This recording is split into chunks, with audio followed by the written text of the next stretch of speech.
كل منطقة لها شيخ إلا بولاق لها سلطان، وبما إننا قلنا السلطان يبقى كده إحنا بنقصد منطقة بولاق أبو العلا اللي فيها أقدم وأشهر مسجد، وهو مسجد السلطان أبو العلا، واللي بيعتبر واحد من أهم معالم المنطقة. طيب هو اسم بولاق جه منين؟ تعال أقولك.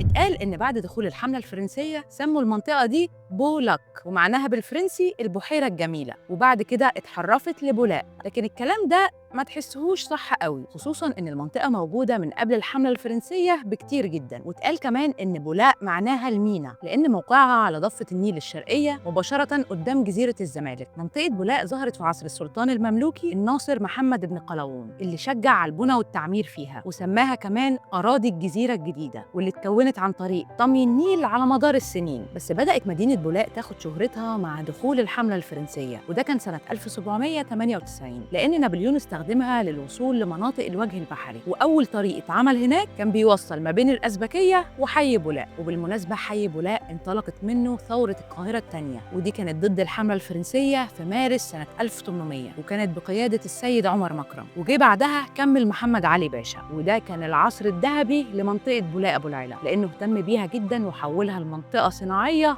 ضخمة. فكان هناك المسابك والمصانع والمطابع، واللي كانت أشهرهم المطبعة الأميرية. والمنطقة دي اتعرفت فيما بعد بالمنطقة الصناعية بالسبتية. بعد كده انتعش قوي حي بولاق لما خطط الخديوي إسماعيل للقاهرة الخديوية، ووصل التخطيط الجديد من ميدان إسماعيلية لنهاية شارع شريف وسليمان باشا. وكانت الطفرة المعمارية لما تم إنشاء كوبري أبو العلا، وده تم افتتاحه في عهد الخديوي عباس حلمي الثاني حفيد إسماعيل باشا، وده كان سنة 1912. وكان الكوبري ده معجزة، وكان بيربط ما بين القاهرة وجزيرة الزمالك والعجوزة ومبابة وكمان ميدان الجيزة. في حاجات جيلنا ملحقش يعاصرها في منطقة بولاق أبو العلا، زي كده وابور الترجمان والترعة البولائية. لكن أشهر 3 مساجد لسه موجودين لحد دلوقتي هما مسجد زين الدين يحيى، ومسجد سنان باشا، وطبعا مسجد السلطان أبو العلا. وأشهر حاجة في حي بولاق دلوقتي هي وكالة البلح، اللي معروفة بتجارة الملابس المستعملة والقماش، واللي بقى مؤخرا بيلجأ ليها بنات وسيدات كتير جدا من كافة المستويات. بولاق أبو العلا حي له أهمية تاريخية كبيرة جدا. بولاق أبو العلا يعني وكالة البلح والسبتية وشارع 26 يوليو والعدوية والفرنساوي والجسر، وشوارع كتير جدا كلها حكايات وقصص لناس ولاد بلد معروفين بالشهامة والجدعنة والرجولة. تحية لكل أهل بولاق أبو العلا.